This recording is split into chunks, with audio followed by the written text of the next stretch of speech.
And now it's time for Bum Reviews with Chester A. Bum. Tonight's review: Where the Wild Things Are. Oh my god, this is the greatest movie I've ever seen in my life! Knock knock, who's there? Spoilers! So there's this movie that's based on this children's book. One of the greatest children's books I've ever seen in my life. It's about a kid who goes to an island, he finds a bunch of monsters, they have a good time, and then he goes back home.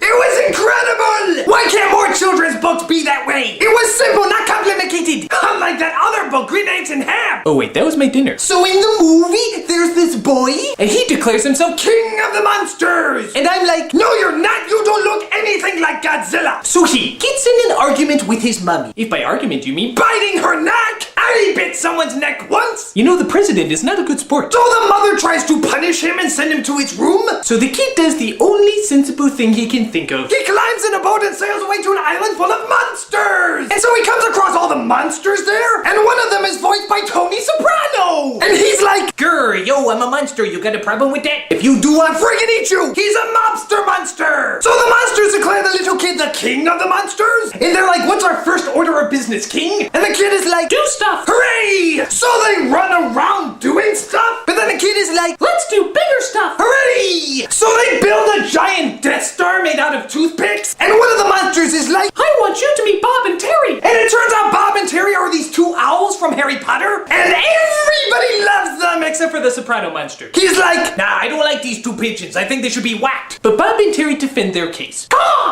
Can't argue with that. so the monsters start to suspect that the kid is not really a king. So the kid is like, We had fun doing stuff, hooray! but the stuff has gotten old. Hooray! But I shall leave in an optimistic, melancholy manner. Hooray! So the kid goes away on his little raft, and the monsters start howling into the sky. Howky crisp. I love that cereal. And it loves you! So the kid returns home where his mother is waiting, and at first she gives him a great big hug, and then they're like,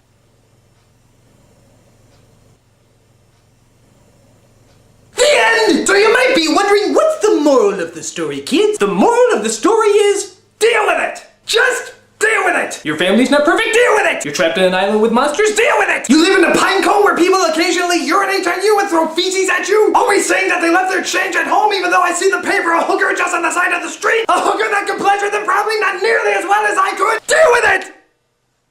Have a good cry and then deal with it! Bite your finger until it starts to bleed! Cry and deal with it! Forget this cruel, horrible world! Die alone in the darkness! Bite your finger until it starts to bleed! Cry and deal with it! Oh, and also eat your vegetables. This is Chester E. Bum saying, Change! You got change! Ah, come on, help a guy out, will ya? Come on, change!